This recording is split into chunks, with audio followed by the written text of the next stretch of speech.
Hello दोस्तों and welcome to रट्टू तोता platform powered by engineers academy. इस वीडियो में हम स्पेशली उन बच्चों के लिए बताने वाले हैं जिन्हें डर लगता है हमारे पेपर में बैक लगने से। तो कैसे हम पढ़ाई करें, किस तरीके से पढ़ाई करें कि गारंटीड इन तरीकों को फॉलो कर लिया तो हमारी बैक कभी नहीं लगेगी।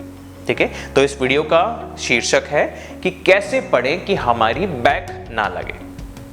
देखिए दोस्तों, बैक लगती क्यों है? पहले हम अगर उनके रीजंस देखें तो सबसे पहला तो यह है कि हमें क्लास में इंटरेस्ट नहीं है, हम क्लास में जाते नहीं थे। दूसरा, हम क्लास गए तो भी पढ़ाया जो पढ़ा रहे हैं उसको कुछ पता नहीं है, क्या पढ़ाया क्या नहीं पढ़ाया कुछ नहीं पता, टीचर क्या बोल के गया।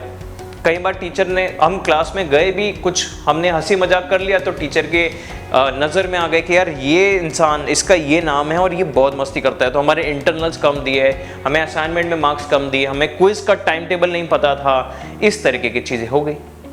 ठीक है, प्लस एग्जाम के 3-4 दिन पहले तो हमें ये पता चला कि क्या क्या एग्जाम में आ रहा है, अब इतना सारा कैसे पढ़े इतने दिन में, तो थोड़ा बहुत पढ़ के गए थे और उसकी वजह से भी बैक लग गई। ये होते हैं कुछ तरीके जिससे बैक लग रही है लोगों की, लेकिन हमें यह समझना है कि बैक कैसे ना लगे, उसके लिए उपाय क्या है। सबसे पहले उपाय, अपनी हैबिट चेंज करो। देखो, हमें क्लास जाना है, ये नहीं कह रहा हूं कि सारी की सारी क्लास जाना है, लेकिन अगर आपके कॉलेज में देखो 75% अटेंडेंस है तो 75% क्लास तो जाना ही है। तो क्यों ना, जब पता है क्लास तो जाना ही जाना है, तो क्यों ना इज्जत से तरीके से जाया जाए। हम क्लास में जाएंगे, बैठेंगे, टीचर जो पढ़ा रहे भले वो समझ में आए या ना आए, लेकिन हमारा ध्यान पूरा बोर्ड पे ही होना चाहिए। और अगर हमें कोई डाउट आए पढ़ते हुए या समझते हुए लग रहा है कि कुछ चीज समझ नहीं आए, तो टीचर से बड़ा रेस्पेक्टफुली उसको पूछेंगे, जिससे क्या होगा, टीचर को भी ये लगेगा कि हाँ ये बच्चा पढ़ने वाला सवाल पूछ रहा है, तो टीचर भी उसको ध्यान देगा और टीचर के मन में एक इमेज ऐसी क्रिएट होगी कि ये लड़का या ये लड़की पढ़ने वाला है, ये पढ़ाई वाले हैं, ये मस्ती वाले बच्चे नहीं हैं। तो एक अच्छा इंप्रेशन क्रिएट होता है। तो टीचर को आपका नाम और शक्ल पता रहेगी, तो इंटरनल मार्क्स देते वक्त आपका थोड़ा शक्ल या नाम ध्यान आ जाएगा, तो थोड़ा एक्स्ट्रा मार्क्स मिल जाएगा। ठीक है, तो सबसे पहले हमें हैबिट चेंज करनी है, ये क्लास बंक करने की। कभी कभार कर सकते हैं, ठीक है, कभी मन नहीं हो रहा आज क्लास जाने का तो आज नहीं गए, या कभी मूवी देखने चले गए, चलता है कभी कभी।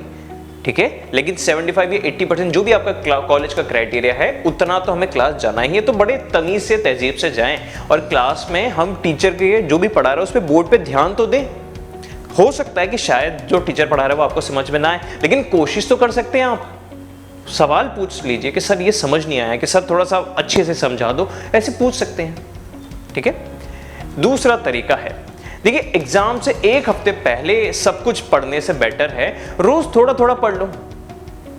2 घंटे पढ़ लो, 1.5 घंटे पढ़ लो, कुछ नहीं तो हर रोज 1 घंटा निकाल लो कि रोज रात को इतना से इतना बजे तक तो मैं पढ़ाई करूंगा। बाकी टाइम में भले ही मैं मूवी देखूं, टीवी सीरीज देखूं, घूमने जाऊं या कुछ भी करूं, चलेगा, लेकिन हर रोज का थोड़ा सा टाइम मैं पढ़ाई करूंगा। इस तरीके से हमें डेडिकेट करना है, जिससे क्या होगा, थोड़ा बहुत हमें पता रहेगा कि क्या सिलेबस है, कौन सा टॉपिक इजी है, कौन सा डिफिकल्ट है। कुछ नहीं तो चलो इजी वाले टॉपिक ही पहले हम थोड़ा पढ़ के समझ लेंगे। ठीक है, कुछ भी नहीं, चलो तो एक काम करते हैं, जो भी आप क्लास में पढ़ा है उसी को हम वापस से कॉपी कर लेंगे। उससे क्या होगा, हमें आंसर लिखने का तरीका तो आ जाएगा। ठीक है, नेक्स्ट, अब देखिए बैक नहीं लगे इसके लिए हमें क्या करना है, पहले टॉपिक को डिवाइड करना है। टॉपिक कैसे होते हैं, इजी होते हैं, इंटरमीडिएट होते हैं और डिफिकल्ट होते हैं। जो इजी टॉपिक है, मतलब जो आपको जल्दी समझ में आ रहे हैं, आपको जिसमें मन भी है, जो आपको इंटरेस्ट भी आ रहा है जिसमें, उन टॉपिक को पहले कर लो, क्योंकि मार्क्स तो देखो मार्क्स हैं, चाहे डिफिकल्ट टॉपिक से आए या इजी टॉपिक से आए, हर एक में मार्क्स तो मार्क्स है। तो फिर आप इजी टॉपिक को तो पढ़ लो कम से कम, जो आपको लग रहा है कि यार ये मजेदार टॉपिक था, तो इसको पहले हमें खत्म करना है। ओके, नेक्स्ट, अब जो टॉपिक्स आपको लग रहा है थ्योरेटिकल हैं, उन टॉपिक्स को लिख लिख के प्रैक्टिस करो। पहले पढ़ लो, समझ लो, फिर उसको लिखो, बार बार लिखो, 2 बार, 3 बार, 4 बार, 5 बार लिखने से आपको समझ में आ ही जाएगा। या इतना तो आप एग्जाम में लिख दोगे कि आपका बैक नहीं लगेगा, पक्का नहीं लगेगा, गारंटीड। ठीक है, तो थ्योरेटिकल टॉपिक्स को लिख लिख के प्रैक्टिस करो, न्यूमेरिकल्स को प्रैक्टिस करो सॉल्व कर करके। कई बार ऐसा होता है कि सर इसके न्यूमेरिकल मेरे को समझ ही नहीं है, तो एक काम करो, कोई एक क्वेश्चन है, इसका सॉल्यूशन समझ नहीं आया ना, तो उसके सॉल्यूशन को 5 बार लिखो। अब आप बोलोगे सर 5 बार से क्या फायदा हो, एक बार आंख बंद करके 5 बार लिखो तो सही, उसको कॉपी करो 5 बार। 5वें बार में आपको देखना कुछ कुछ चीजें समझ में आ जाएगी जो पहले नहीं आती थी। यही तरीका है न्यूमेरिकल्स का, सॉल्व्ड क्वेश्चन करने से ही हमको तरीका समझ में आता है। ठीक है, और सबसे बढ़िया तरीका देखो, आपकी बैक बिल्कुल नहीं लगेगी अगर ये तरीका आपने अपना लिया तो। ये है आपके प्रीवियस ईयर क्वेश्चंस।